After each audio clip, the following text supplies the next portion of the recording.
So this is my place that I'm hunting.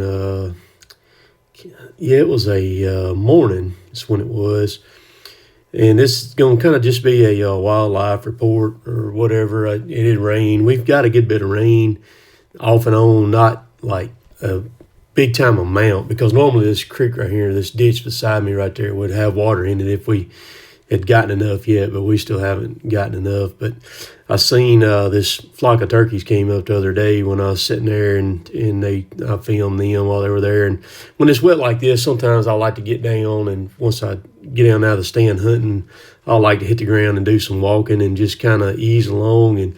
And you can pick up on a lot of things, or I can, like scrapes and rubs and stuff like that, just seeing different things like that, telltale signs. But this past Tuesday, December the 2nd, I seen my first, was 2 bucks chasing one doe, and then just not even a minute behind those were another buck come down through there too. He was kind of trailing behind.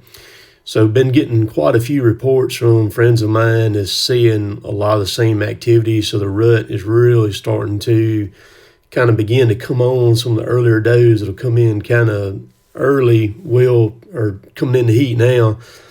Usually around our week of Christmas is when, the really good time is, say the 17th through on after Christmas to the first of the year, that time frame right there. But seeing quite a lot of activity, and I've been in the woods pretty much just about every day since the rifle season opened. I did bow hunt quite a lot, so I've kind of worked my schedule to where I could do that. But I enjoy getting down and looking this little trek that I made right here. I tracked it, and it was almost a mile that I made from the stand back up to the truck. And where I'm walking right now, I actually came in here and I put a trail in back in September. I brought my Hyundai excavator down through here and just kind of ripped out some stuff. The woods are pretty open down through here anyhow, so it really wasn't that hard to kind of get me a trail figured out to run, because I wanted a trail that ran from that shooting house I was in where you seen a flock of turkeys all the way across, kind of parallel to the creek. You can see the creek right here. This is Magby Creek that I have about 8 acres on the other side of Magby. And I've been pondering on, getting me a crossing to get across Magby Creek. And I think I've come up with a pretty good idea of what I can do to get across the other side of it and fix it up.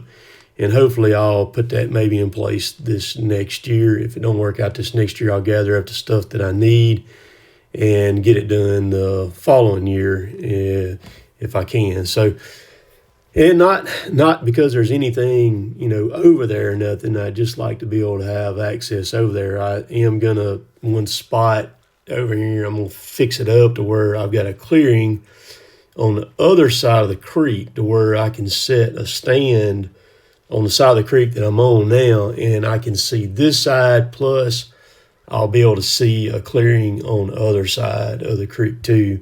And then if I shoot something or whatever like that, I'll be able to get across. Right here is kind of where I'm talking about possibly putting a crossing in. I believe it's right here, maybe on up in a little bit further in the video, because I kind of lost track of where I am. This place was bought in 51, and you see this old barbed wire right here. The Webbs who bought this property in 1951, they never had no cattle on it or anything, so that fence was there prior to them buying that. So that tells you that this down here in this bottom used to be all open ground, and that's typically the way it is. A lot of people talk about, virgin timber and what have you and all, but the fact of the matter is, after the Civil War, pretty much just about all the timber was cut down, and so what you see has regrown, to what it is now, and it's been cut. A lot of these tracks have been cut many, many times over, and so you find a place that's like virgin, what they call, quote, virgin timber in the southeast is, is doable, but it's very far in between because most everything has been whacked at some point in time or another.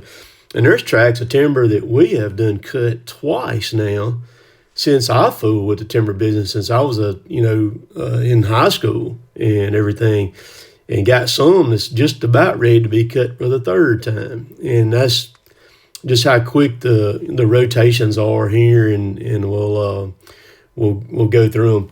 Let's see, this. Nah, it's going to be the other spot. I can make a spot right here. It's either going to be between this spot and the other spot that I just showed. Is where I'm going to fix it, where I'm going to get across it. What I want to do is kind of what I got in mind. I thought about making a low water crossing in it, some big riprap, and then put some other riprap on top of it. And if I had to mix in some bags of Quikrete in it with it too, I could do that. But I really don't want to do that.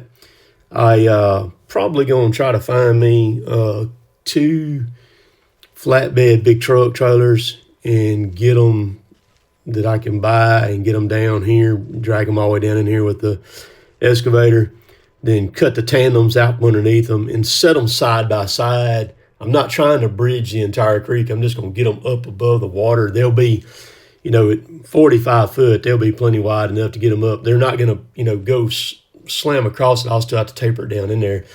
But I think that's going to kind of be my best option. I know where some giant tanks are. Kind of thought about doing that, cutting the ends out of them and using them, but I really don't want to do that. I want to keep it where the water can really flow, because sometimes there's a lot of water that comes down through Magby, and I think the big truck trailers would be my best option on that. That way I could easily cross it with a tractor, side by side, a foot, whatever. I'm not trying to get nothing heavy, like no logging equipment, nothing like that on there. But I love this place. I love that it's so close to the house, and I can go down here at any time and ride through it or walk through it. It just charges my battery to be able to do that. Enjoy it. This is that shooting house right there on the ground. I took it down. It was about to fall anyhow, and I installed another one that's right here on the left. You'll see it here in just a minute. It's a Dixie deer blind.